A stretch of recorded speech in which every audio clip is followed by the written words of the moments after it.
Hey, welcome to Principals on the Come Up, where we transform schools into hallelujah success stories. Today, we're going to be talking about 3 ways to give your school improvement plan life. That's right. That school improvement plan that's somewhere stuck in the corner, in a black binder on one of those rotating things where you just store stuff in the corner. That's what we're going to be talking about today. If you are a principal, an assistant principal, a newly assigned principal, then this is for you. If you are a counselor, this is for you. If you don't know where your school improvement plan is, this is for you. This is for you. But before we get started, let's just see who we have with us today. So when I call out your position, I just want you in the chat box. I just want you to put me. If you are a newly assigned principal, in that chat box, put me. If you are an assistant principal or a new assistant principal, put me. If you are a counselor, put me. If you are an instructional coach, put me. If you're a teacher, put me. If you are a substitute teacher, because we have some great substitute teachers who are here just learning so much. If you are a substitute teacher, put me in the chat box. Or if you are a community stakeholder, that means simply that I just love learning information about what's going on at the schools. I was here to support Principals on the Come Up from the very beginning, and I'm still here. Put me in that chat box. So what we're going to be talking about is something that's called a school improvement plan. And the reason we're going to talk about that is because that's just something that people just don't talk about. School improvement plans they're just not sexy. They're not sexy. When people have issues with discipline and there's a training for discipline, everybody checks off discipline. Oh, I'm so sick and tired of these children. Discipline. But when they have training for the school improvement plan, oh man, I'm not going to that. School improvement, I'm not going to that. Unless you are a school that has been designated as low performing and you have to go, whether you want to or not. Been there, done that. Let me tell you a little story. When I was a newly assigned principal to my low performing campus, one of the lowest performing campuses in the state and the lowest performing campus in my district, I had so many things I had to do. I had to be concerned about not enough teachers. I had to be concerned about having that student orientation. And they just told me about the orientation, like a week in advance, have an orientation. Then I have to worry about uniforms. I have to worry about master schedule. I have to worry about, where the kids are going to come in the morning, how we're going to dismiss them in the afternoon. I'm having to worry about, I don't have a counselor who can make this adjustment on the plan. We have parents wanting to know their children's schedule. And then here they come. I get a memo a week after school starts, and they're saying, we need your campus improvement plan in 2 weeks so that it can be submitted to the board for approval. What? A campus improvement plan? So what I run to my secretary and I say, Felicia, where's the campus improvement plan? Oh, I don't know. We'll go. I think it's over there on that rounder. I think it's over there around. Look in one of those black binders. Just read the tab on the end. That's the school improvement plan. I said, well, what are we supposed to do with that school improvement plan? Miss Carter. Miss Carter does that every year. Don't even worry about that. You know, she'll take some time out of her technology class and she'll get all of the scores, the most recent scores from the test, and she'll plug that in, and honey, she'll get that thing taken care of, and we can just go on about our business. That's what happened to me. That's what happened to me. That's right. I was assigned to one of the lowest performing campuses in the state of Texas and the lowest performing campus on my district. Hi, my name is Barbara Polk. I'm considered a turnaround principal. Because of the assignment to that low performing campus, we got that campus turned around in a year's time. Hallelujah. And year's time is really pushing it. It's really pushing it. I was assigned by the Texas Education Agency after years of success as a turnaround principal to go into low performing campuses in the state of Texas to help those principals who were just like me, who were struggling just like me, to help them get out of low performing. I was also accepted into the Harvard Graduate School of Education, where we were studying our students and teachers through our Urban School Institute.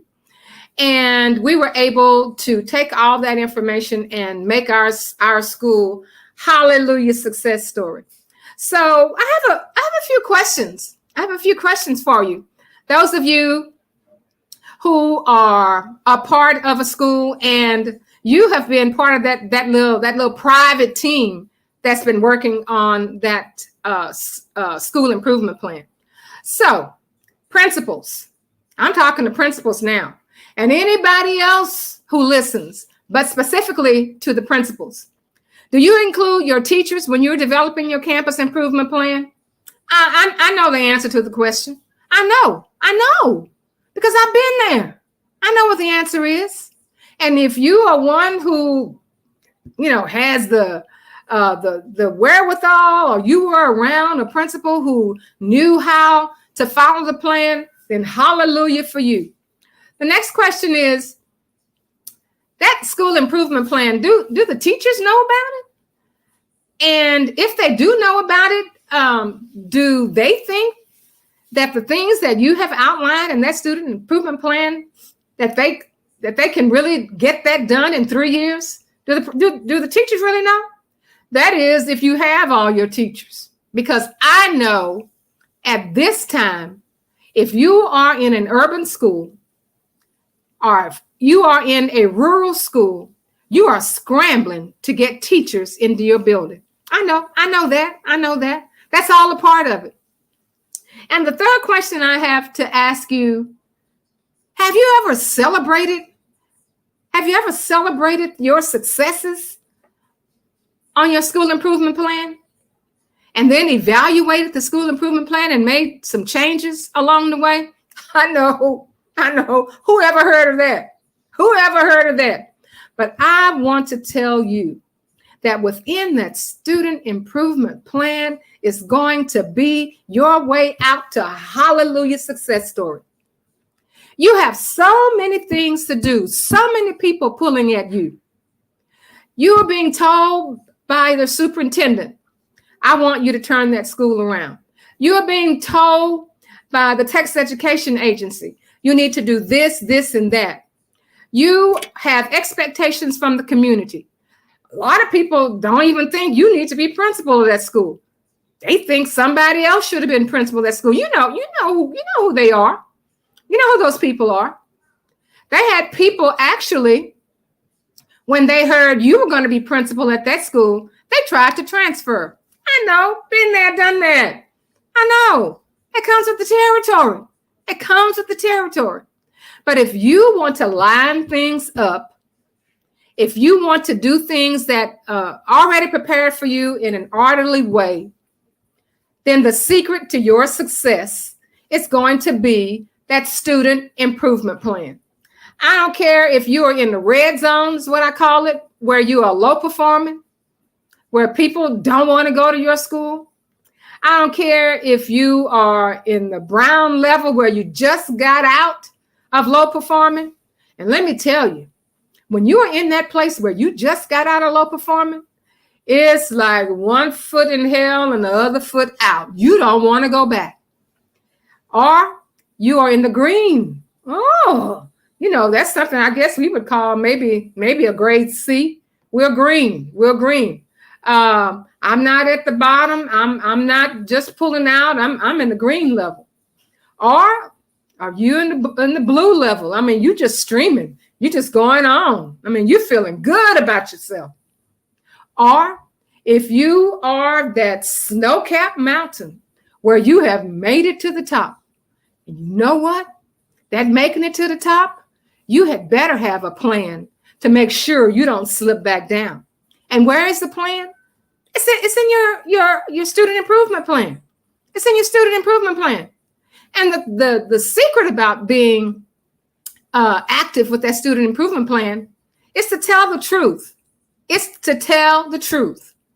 You know that your population of Hispanic students, they are not succeeding. I'm talking about those that are in your ESL program. They're just not succeeding. And you and your team and your stakeholders need to put that down and make sure that you're addressing that. You know that your African Americans are the ones that are constantly being sent to the assistant principal's office for discipline. What are you going to do about that? You write it down in your campus improvement plan. Come up with some plans and not just write it down, follow it up. You know that your attendance rate is low. All you have to do is pull the data. You can see who's late. You can see who's not coming. Pull that up to see. So you don't have to be running from place to place, trying to put out fires here and put out fires there. Your student improvement plan has that all lined out. And they also are going to ask you to put somebody down that's responsible for making those changes. Yeah, that's right. That's right. So, when I go into schools, into campuses, I usually meet with the superintendent first. And the superintendent tells me what some of his concerns are, or some of her concerns are about the school that I'm about to visit. And they say things like, they probably don't even know what a school improvement plan is. They probably have it stuck somewhere. And guess what, y'all? They have some buildings I go into, they don't even have a student improvement plan. That's right. So you say, well, how could that happen? Honey, I don't know. I don't know how that happens. But they have some who don't even have a student improvement plan. So let's get on with some steps for you to consider when you are doing your student improvement plan. The first thing is that, principal, you have to have a vision. Now, you are new to that school, or this is your second year, or you've just been reassigned to that school. And a lot of the schools that you get assigned to, a lot of those schools that are not your top-notch schools, it comes with a lot of baggage. Comes with a lot of personnel baggage. Comes with a lot of parent baggage. Comes with a lot of student baggage, community baggage. And you know exactly what I'm talking about. So as the principal of that school, what are you looking to achieve? That's your vision. That's your vision. Is it, for example, your vision that if you are at an elementary campus, that you want all of your second graders reading on grade level by the time they have ended their second grade year? That's right, second grade year. If that's your vision, then how are you going to achieve that? If that is your vision, That means nobody can come with some bells and whistles to get you off track. Because you know that if your second graders are on the third grade level reading, when they get to third grade, you've done a great job. But you're going to have people who are going to say, what? What? Do you realize we just came out of a pandemic? What the heck are you talking about? But you know, you're not looking for low standards. You're looking for high standards. And we're not sometimes that first year, we're just looking for some improvement. We're looking down the road. We're looking at 2 years, 3 years max. 3 years max. But if you are low performing, we want you out of low performing. And of course, if you are in a state where things are changing, where the testing is changing, whether there's different requirements trying to catch up with that learning loss, having all of these interventions, let me give you a word to the wise. Don't dumb down your children. Don't dumb down. Lift them up. If you're doing your intervention for your third graders, you intervene them on the things that you know that they need going to fourth grade. Well, you say, what? What? That's right. If you have standards that you follow, your state standards, those standards are basically, they're vertically aligned. So it's going to be a little bit of this and a little bit of that in the next year, but all you're going to do is just add something to it. You're just going to extend it. Focus on that. Ask your expert teachers on your campus. They know what it is that the third grader needs. They know what the fourth graders need in order to get ready for that fifth grade. As a matter of fact, that should have been going on in summer school. It should not have been given worksheets, second grade worksheets, and you're going to third grade. That's what you need to be thinking about. That's your vision. That's your vision, principal. And only you have your vision. You know what you want that school to be. You know what that school needs. You know what the community wants from that school. So if you are a middle school principal, you want all of your eighth graders to take Algebra 1. You say, what? Yeah, I mean, what's wrong with that? What's wrong with that? If Arville and Wilbur Wright never decided that they thought that they could fly, we wouldn't be flying today because people said they were crazy.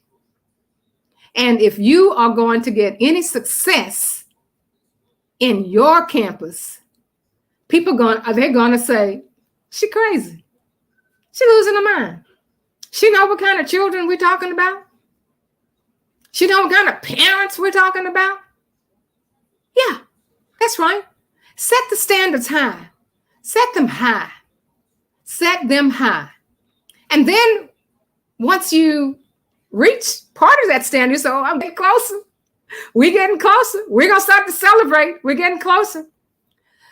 The second thing that you need to do when you are developing your school improvement plan is to have your needs assessment. And let me just tell you, when you're a new principal and central administration says, well, in order to do your student improvement plan, you need to do your needs assessment.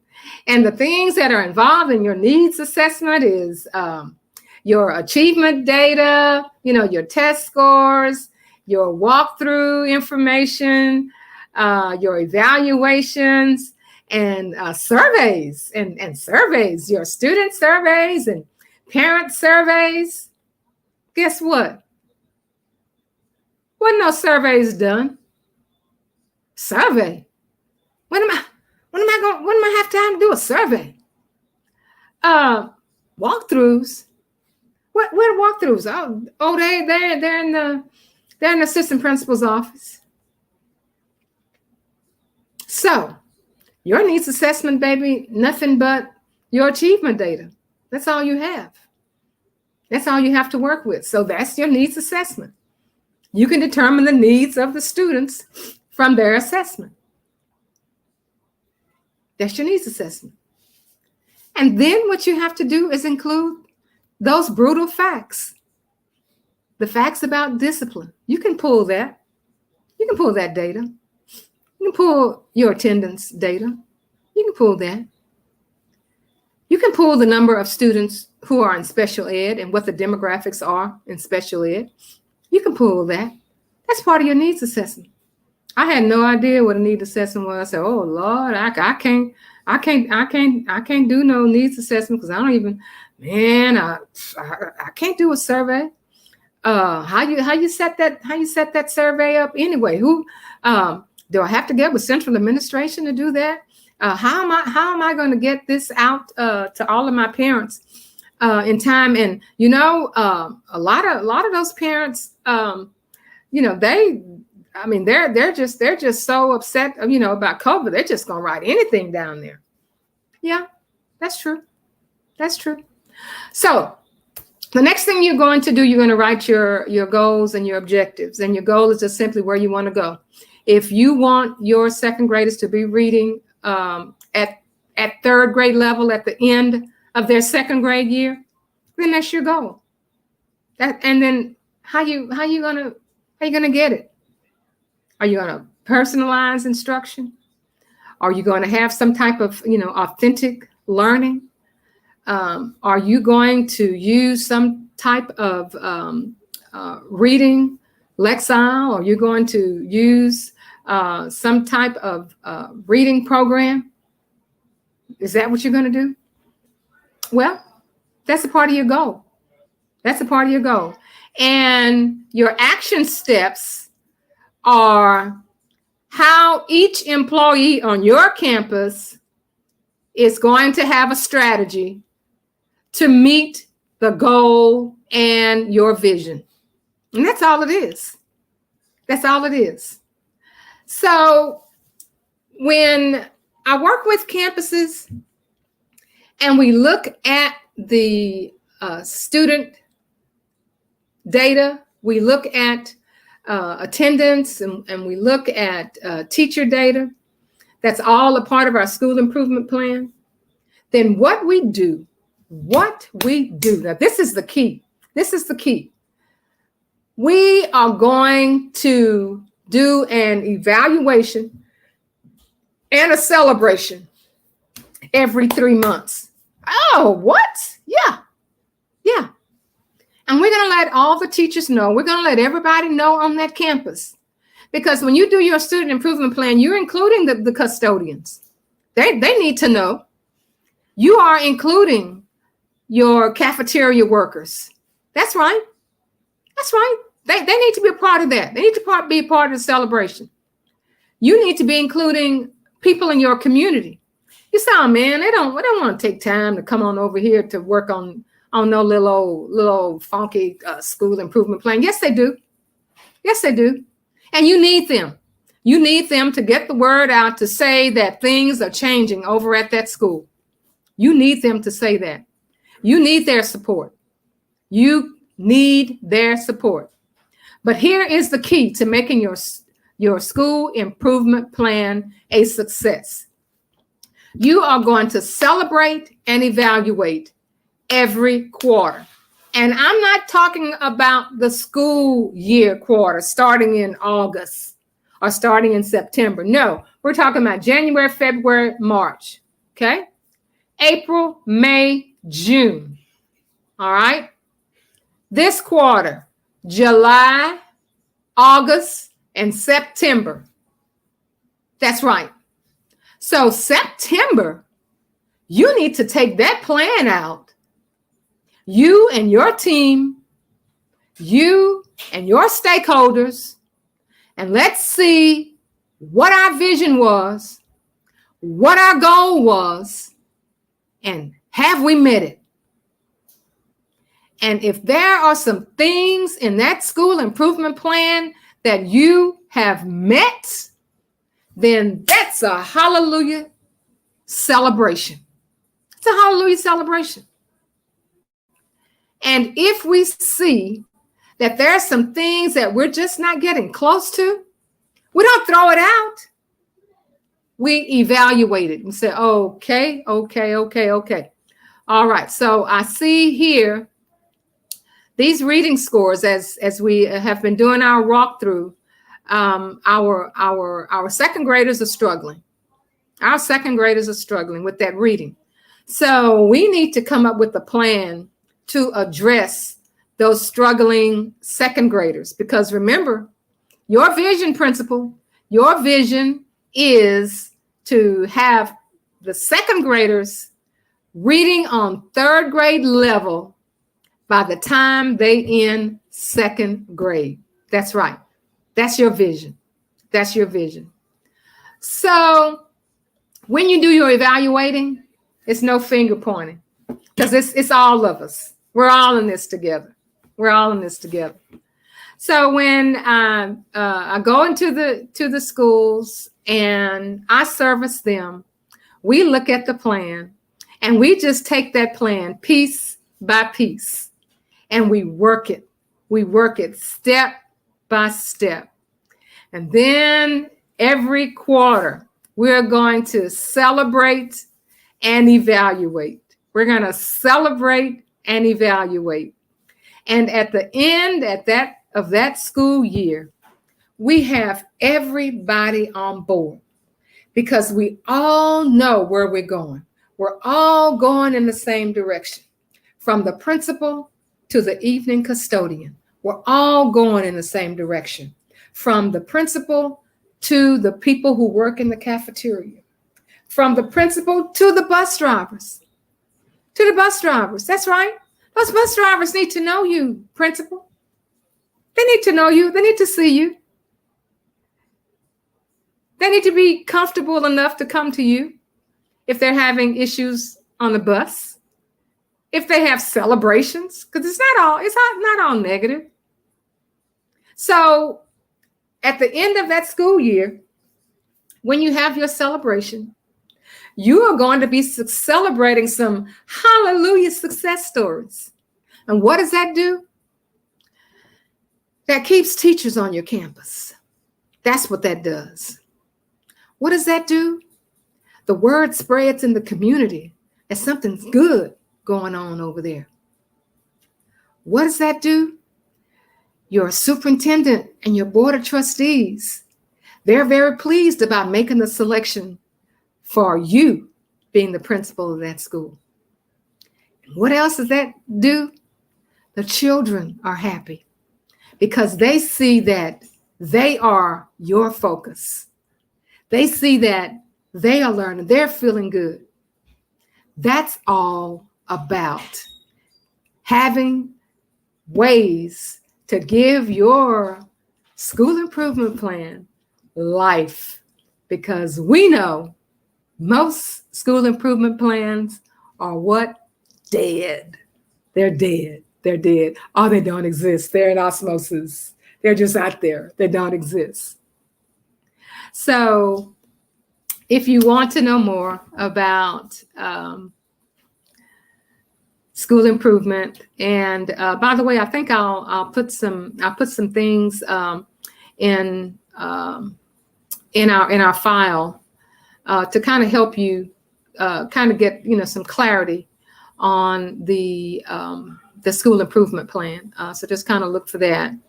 And if you are a new principal, then go to my website, barbaraypogue.com, and you'll see an article I wrote about being a new principal. So, you are now the principal of a low performing campus. What can you expect? So some of you, just have so much that you have to do, and you're just trying to attack things as they're popping up. But look at that school improvement plan, and we know that school improvement plan will guide you. I'm here to serve you. I'm here to help you. We have a plan that's called the side-by-side plan, and that's a plan that we have developed to help our schools where they do become hallelujah success stories. So As we close, we are Principles on the Come Up, where we celebrate our hallelujah success stories. We'll see you next time. Bye.